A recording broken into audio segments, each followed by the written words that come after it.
Right now, things feel relatively calm on the Celtic front, but make no mistake, the focus is starting to shift to a very important clash against Hibernian this Saturday. It's one of those games that may not look massive at first glance, but with the title already secured and eyes now turning to what's next, it feels like we're just on the edge of something bigger. But before we get into all that, there's another topic that's caught a lot of attention: the broadcasting rights for Scottish football. The deals that put our games on screens around the country and beyond. And let's just say it sparked plenty of conversation for a good reason. Now, before diving deep into the TV contract situation, we've got to talk about Europe. Because when it comes to Celtic, the real question that matters right now is, will we be seeded in the Champions League playoff round? And trust me, that's far from a settled matter. Originally, this was just meant to be a brief update, something like 2 or 3 minutes, but once you start peeling back the layers, you realize just how much is riding on it. And with more and more leagues wrapping up their seasons, the picture is beginning to take shape. Celtic are already champions of Scotland. That part is locked in. But now we're waiting to see how everything else across Europe will influence our standing in that all-important playoff draw. Here's how it works. In the Champions League playoff round, there are 10 teams. Only 5 of them are seeded. If Celtic are one of those 5, it massively boosts our chances of making it to the new expanded league phase. If not, well, the path gets a lot rougher, and seeding isn't something we control directly. It all comes down to UEFA coefficients, and more specifically which other champions from across Europe qualify for that stage. There are 8 clubs currently in the mix that if they make it will be seeded ahead of us. So the math is simple. We need at least 4 of those 8 to fall short. The good news, some already have. Olympiacos are out of the running entirely. Thanks to the way the Champions League title was decided this season, Inter Milan and Paris Saint-Germain both booked their places by going deep in the tournament, which helped push other teams directly into the group stage and out of our path. Shakhtar Donetsk are no longer contenders, either having slipped out of the Ukrainian title race. Dynamo Kiev are set to win it, but they've got a lower coefficient than Celtic, which helps us. Bodo Glimt, well, they're technically a threat, but only if they win the Europa League. And with them being 3-1 down after the first leg against Tottenham, that's looking unlikely. Even if they do somehow pull off a miracle tonight in Norway and go on to win the whole thing, and that would be one of the wildest stories of modern football, they'd be bumped up and no longer part of our playoff mix. So that's another one off the list. As for Salzburg, they're currently sitting 4th in Austria with just 3 games to go.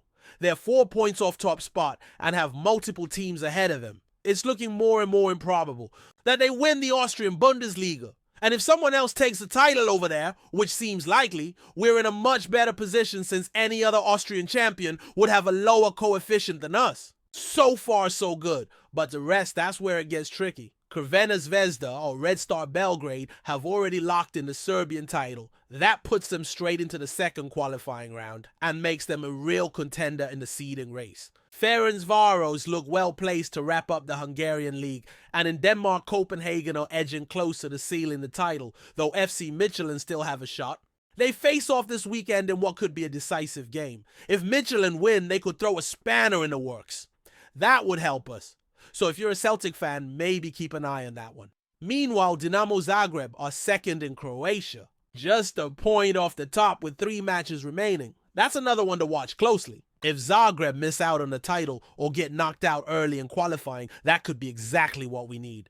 Right now, we've seen 3 of the 8 potential threats either ruled out or unlikely to progress. We need just 1 more to slip up. And with several of these clubs facing 2 tough qualifying rounds before the playoff stage, there's a decent chance one of them will fall. It's tight, it's tense, and honestly, it could go either way. But there's a real belief growing that Celtic might just squeeze into a seeded spot. However, if you were online late last night, you might have seen the latest UEFA projections. No, and they didn't paint the rosiest picture. As things stand, if all goes to plan for the other teams, the 5-seeded clubs would be Dinamo Zagreb, Bodo, Glimt Copenhagen, Red Star, and Ferencváros. The unseeded sides Celtic Basel, Sturm Graz, FCSB from Romania, and Rako from Poland. That's the current outlook. And while it's not ideal, I wouldn't panic just yet. Now let's talk matchups. Because even if we're unseeded, I don't think there's a single team in that seeded group that Celtic would fear. I'm not saying they'd all be easy, far from it. But we've seen enough from this squad to know we can go toe-to-toe with any of them. Basel beatable. Sturm Graz solid but not invincible. Ferencváros strong at home but vulnerable on the road. Copenhagen and Red Star might be trickier, especially over two legs, and Bodo Glimt have given us problems before. That one still leaves a bit of a bitter taste. Facing them again in a winner-takes-all playoff could be a nightmare. Or a shot at redemption, so while the preference is obviously to be seeded, it's not the end of the world if we're not. The main thing is getting through that round, because once you're in the league phase, everything changes. More games, more exposure, and crucially more money. And speaking of money, that brings us back to our original topic, the TV deal. Because if there's one thing the Scottish Premiership could use right now, it's more revenue. And it starts with the broadcast contracts. Currently, the main partner is Sky Sports. They kicked off a new 5-year agreement this season, which runs through to the 28-29 campaign. Under this deal, Sky is allowed to broadcast up to 60 Premiership games per season. But here's the thing. They didn't even get close to that number this year. As of now, they've shown 45 matches, and with just a few more scheduled, they'll top out at around 48. That's 12 games short of their max. It's hard not to look at that and feel like we're leaving something on the table. Financially, Sky's portion of the deal is worth around £30 million annually. That's the bulk of the broadcasting revenue, but they're not the only player involved. Premier Sports also came on board as part of the new agreement. Their role is to pick up games that aren't shown live by Sky, and they've committed to showing 20 Premiership matches per season over the 5-year term. This year they hit that target, 20 live games. The value of their contribution is smaller, £10 million spread across the full 5 years, so around $2 million per season. Add that to Sky's $30 million and you've got roughly £32 million in total broadcast income per season for the league. Let's put that in context. Across 38 Premiership matches per club, Celtic had 23 games either already broadcast or scheduled to be shown live. That includes 6 home games, which is the maximum allowed, and 17 away games. The only 2 away matches that weren't picked up for broadcast were an early season 6-0 win and a recent Troon loss to a local rival. Both were actually aired by other broadcasters. So out of 38 games, just 9 weren't shown live anywhere. That's a pretty high number of televised fixtures overall, especially when you consider the pay-per-view rights held by clubs themselves. Each club is allowed to show up to 4 home matches live via their own streaming platforms under certain restrictions. They can be on Saturdays at 3 o'clock and can be picked up by another broadcaster. Celtic made full use of that, streaming most of their additional home matches during the winter months midweek. So realistically, if you were in Scotland or abroad with a little bit of cash to spend, you could have watched almost every Celtic game this season live.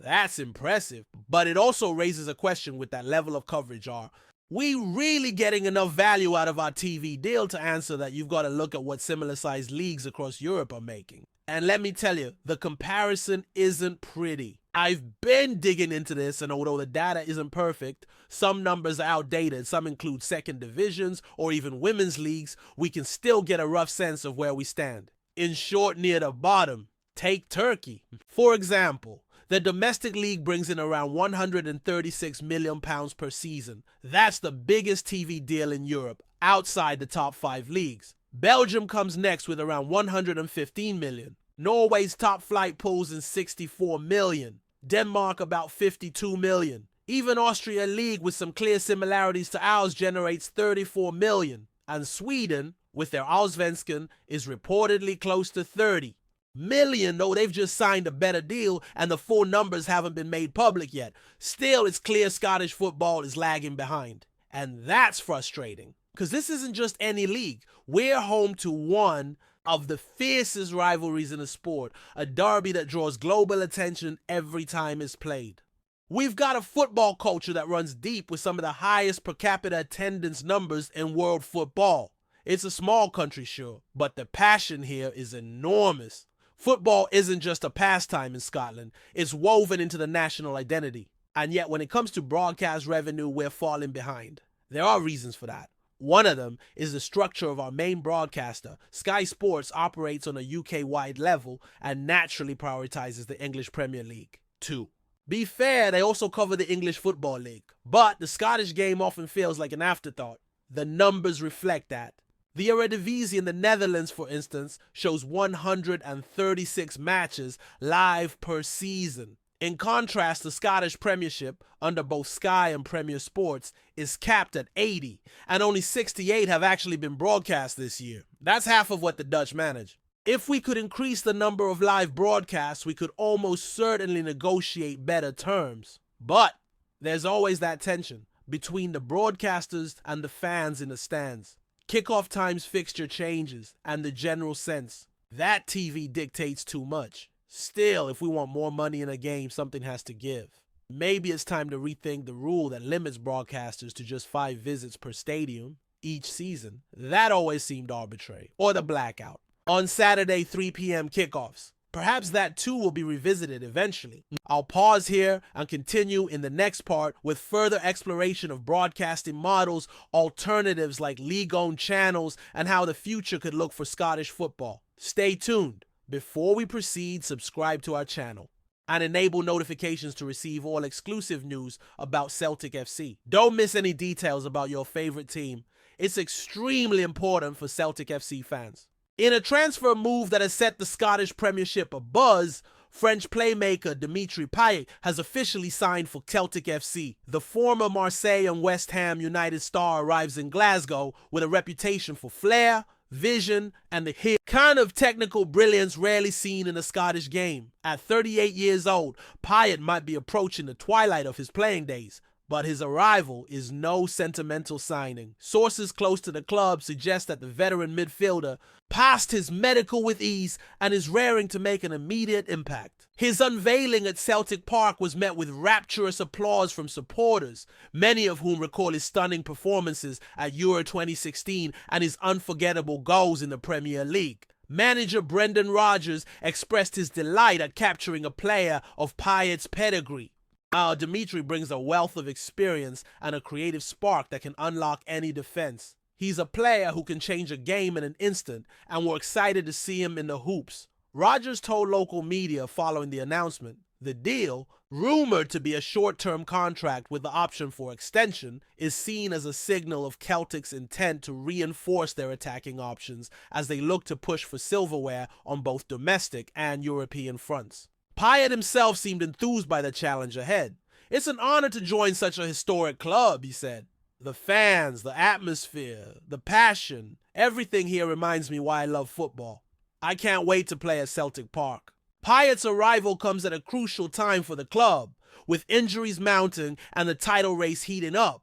His set-piece prowess and ability to dictate tempo from midfield could prove vital in tight matches, while questions remain about his match fitness. Few doubt the magic he still possesses in his left foot. As the green and white faithful look ahead to the next fixture, all eyes will be on when the French maestro will make his debut. If his past is anything to go by, Celtic fans could be in for something truly special. Hello fans! Don't forget to like and subscribe to the channel as it means a lot to Celtic FC. Also, share your opinion about the news in the comments below. See you in the next video.